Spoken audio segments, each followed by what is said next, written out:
Bonjour à toutes et à tous, j'espère que vous allez bien ce vendredi. Deuxième partie de ma collection jeux PS2. Je pensais en faire en deux parties, mais je crois que je vais faire en trois parties plutôt. Voilà, donc deuxième partie. Avant de commencer, je suis allé voir Tomb Raider, je vais pas spoiler. Franchement, il est excellent. Ça change des deux bouses intergalactiques d'Angelina Jolie. Donc si vous avez l'occasion, allez voir Tomb Raider avec Alicia Vikander qui incarne Lara Croft humaine, adorable, charismatique et attachante. Voilà. Et au rayon cinéma. Bon, j'ai dit beaucoup de mal du film Ready Player One, mais je ne sais pas, ce film est en train de parasiter mon cerveau, j'arrête pas de revoir le trailer. Alors, est-ce que je dois céder à la tentation ou est-ce que je dois faire ma résistance? Honnêtement, je sais pas. Mais j'irai peut-être le voir. Ouais, voilà. Je sais pas si vous êtes dans le même cas que moi, mais je vais peut-être me laisser tenter. Voilà. Bon, allez, on va revenir à cette collection de jeux PS2, cette magnifique console, la ludothèque impressionnante. Et encore, ce sont les jeux qui sont sortis sur le continent européen. Vous imaginez un petit peu, avec en plus les jeux américains et les jeux japonais. Je pense que il n'en aurait pas assez de toute une vie pour jouer à tous ces jeux réunis. Allez, bon. Alors, ici on va commencer avec du jeu de course. Si vous n'aimez pas ça, je suis désolé, mais voilà. Avec du Need for Speed, hashtag Fast and Furious. Pourtant, je déteste la saga Fast and Furious. Need for Speed, on a du Undercover, Most Wanted, Underground, et ainsi de suite. Comme toujours, chaque console PlayStation, Ridge Racer 5, ensuite du Burnout. Donc, tu veux faire du carambolage, bah vas-y, fais-toi plaisir. On attend un prochain Burnout. Je crois qu'il y en a un qui a été remis au goût du jour, il me semble. Driver 3, voilà, du Gran Turismo, bien sûr. Du Colin McRae Rally, le 3, le 2004 et 2005, avec le regretté pilote. Du V-Rally 3, le Monster Jam KE urbain. Monster Jam, c'est les gros véhicules, là, avec les énormes roues qui font des donuts, qui écrasent des carcasses de voitures, bref, que du lourd, mais je vous conseille de regarder ça à la télévision et de ne pas y jouer. Parce que franchement, au bout d'un quart d'heure, je me suis ennuyé. Entre démolir des immeubles, démolir des voitures, je n'y ai pas retrouvé mon compte. Un petit peu de Formule 1.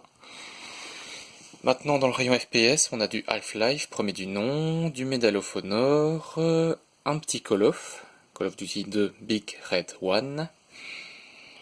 On redescend maintenant dans les jeux de sport avec du hockey sur glace NHL, du Madden NFL Football. On a l'adaptation de Rocky, on a Rocky premier du nom, il me manque le Rocky Legends, donc pour affronter Apollo Creed, Ivan Drago, Clubber Lang, et ainsi de suite. On a un petit peu de foot avec du FIFA, un petit peu de golf avec du Tiger Woods, et oui, l'homme qui aime combler chaque trou qu'il rencontre, du NBA Live. Alors ici on redescend avec du NBA 2K, et oui, NBA 2K ça existait déjà à cette époque-là, pas seulement sur PS2 mais également sur Dreamcast. Encore un peu de foot avec la Champions League et l'Euro 2004, la Belgique n'y a pas participé, c'est dommage. Maintenant le rival de FIFA, PES, le 1, le 2, le 3. Ce qui est chiant avec les PES, c'est que il n'y a pas les licences officielles, donc tu n'as pas les noms d'équipes comme le Real, Barcelone, Chelsea et tout ça, donc tu es obligé, si tu veux jouer avec si tu veux jouer avec telle ou telle équipe, tel ou tel joueur, tu es obligé de renommer toi-même et ça prend du temps, c'est ça qui est chiant. Mais ça n'enlève en rien le côté simulation de PES. Ensuite, 13, le jeu vidéo 13, l'adaptation de la bande dessinée belge Cocorico. Une excellente bande dessinée. On a aussi du Astérix. On est loin de la magnifique version arcade que tout le monde connaît. Si vous n'avez jamais joué à la version arcade, mais elle est tout le moment excellente. C'est le meilleur jeu Astérix au monde pour moi.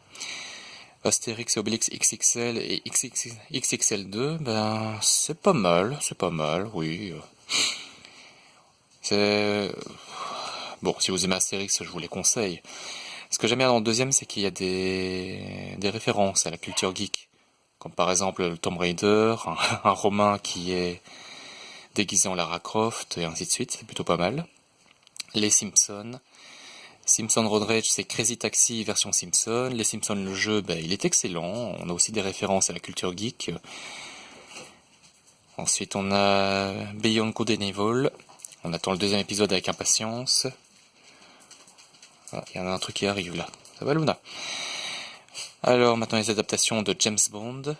Bon baiser de Russie, Quito double, Espion pour cible, Nightfire, Quantum of Solace. On a ici Le Seigneur des Anneaux, les 2 tours. Pourquoi j'ai 2 versions les 2 tours? Eh bien, le premier, c'est les 2 tours. Et l'autre, c'est Le Retour du Roi. Oui, il y a eu une couille, dans une des boutiques de jeux vidéo. Il y avait juste la jaquette, les 2 tours, mais au moins dedans, il y avait Le Retour du Roi. Heureusement. Ça arrive, ce genre de choses. Ensuite, on a Ratchet & Clank, 1, 2, 3, Gladiator. Il y a le film qui était sorti il y a quelques temps. Oui, c'est bien, mais j'aime bien la PS2 parce qu'il y avait aussi plein de jeux jeux plateforme, comme Ratchet & Clank, Kaya Dark Lineage, Prince of Persia, le retour du prince de Perse, qu'on avait pu voir sur des consoles vintage, remis au goût du jour. On a aussi du Rayman, Jak and Daxter, le 1, le 2 et le 3.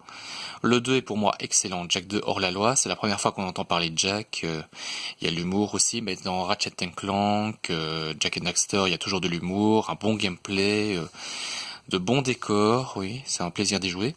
Tak est le pouvoir de Juju, mais aussi, autre que Jak et Ratchet & Clank, d'autres licences qui valent le détour. Orion Point and Click, Les Chevaliers de Baphomet, le manuscrit de Voynich. Là, c'est différent par rapport au premier ou deuxième épisode. Autant le premier et le deuxième, c'était vraiment du point and click pur et dur, autant dans le troisième, le gameplay a changé. Ça veut dire que vous ne dirigez plus Georges ou Nicole Collard avec l'aide du curseur. Non, c'est vraiment diriger ces personnages comme diriger une Lara Croft, un Duke Nukem ou ainsi de suite. Le gameplay est différent. C'est le moins bon de la série, avec le 4, je trouve. Escape from Monkey Island, mais Monkey Island c'est LucasArts, donc c'est une série de jeux qui avait débuté sur PC, sur Amiga, bref sur les consoles d'époque. Siberia 1 et 2, ils sont très bien, oui. L'univers est plus austère qu'un Chevalier de Baphomet ou que Monkey Island, mais ça se laisse jouer. Et je crois même qu'ils sont sortis sur Switch, si je me trompe pas. Myst 3 Exil, Myst 3 c'est du point and click, avec des énigmes tellement dures, tellement ardues que t'as besoin de prendre une bonne aspirine pour faire passer tout ça. Alors, de X-Files, Resist or Serve. Je suis un fan d'X-Files, donc Mulder, Scully, les Lone Gunmen, les Men in Black, les extraterrestres, et ainsi de suite. C'est une sorte de Resident Evil, voilà. Une sorte de gameplay à la Resident Evil. Bon, ça a le mérite d'exister. Les Sims, bien sûr, la simulation, que tout le monde connaît. Du Max Payne 1 et 2 avec le fameux Bullet Time. Metal Slug 4, alors là, c'est complètement barré. C'est du... il faut tuer tous les ennemis à l'écran. Petite dose d'humour. Shadow of Memories. Je ne sais pas très bien dans quoi je dois placer ce jeu. Je devrais y jouer pour me faire une idée, mais il est question de voyage dans le temps. Et comme j'adore les voyages dans le temps, voilà. Age of Empire 2 de Age of Kings. Oui, c'est sorti sur PS2. Firefighter FD18. Dans ce jeu, on incarne un pompier. Oui, ça change des mercenaires, des membres du Stars et tout ça. Oui, on incarne un pompier. Time Splitters 2, complètement barré. Aggressive Inline, Detrix. Voilà, une sorte de Tony Hawk. Worms, Fort, état de siège. C'est les Worms, c'est barré quoi. Oni, un petit jeu d'aventure sympa. Zone of the Enders 1 et 2, fait par Konami. True Crime, Streets of LA. Et au-dessus on a Rygar. Rygar c'était un jeu qui était sorti à l'époque sur arcade et les consoles d'époque. Plutôt sympa.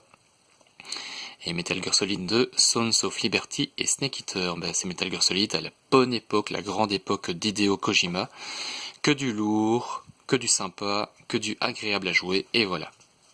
Pour moi, Metal Gear Solid, c'est indissociable d'Hideo Kojima, et on voit ce qu'ils font avec la licence.